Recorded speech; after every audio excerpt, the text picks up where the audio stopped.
ট্রাম্পের কোনো কৌশলই দমাতে পারছে না ইরানকে। হামলা পাল্টা হামলায় লণ্ডভণ্ড মধ্যপ্রাচ্য।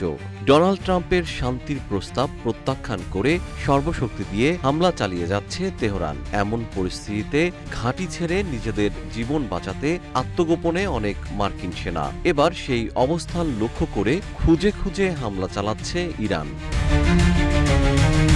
আল জাজিরার এক প্রতিবেদনে জানানো হয়েছে, দুবাইয়ের দুটি পৃথক স্থানে ড্রোন ও ক্ষেপণাস্ত্র দিয়ে হামলা করা হয়। আইআরজিসি দাবি করেছে, দুবাইয়ের ওই গোপন আস্তানাগুলোতে 500-র বেশি মার্কিন সেনা অবস্থান করছিলেন।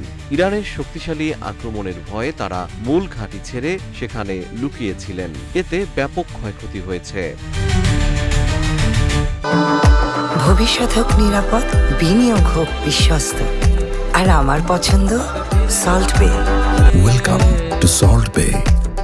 আইআরজিসির এক মুখপাত্র ইব্রাহিম জোলফাগরি তাসনিম নিউজ এজেন্সিকে জানান, আমাদের বাহিনীর শক্তিশালী আক্রমণের কারণে মার্কিন সেনারা তাদের ঘাঁটি ছেড়ে বাইরে লুকিয়ে রয়েছে।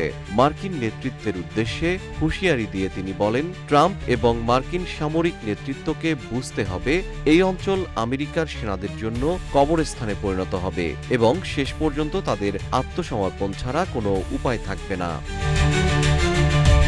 এর আগে যুক্তরাষ্ট্রের 17টি ঘাঁটি গুঁড়িয়ে দেওয়া হয়েছে বলে দাবি করেন ইরানের সশস্ত্র বাহিনীর এক জ্যেষ্ঠ কর্মকর্তা। জিএম শিহাব, রূপালী বাংলাদেশ।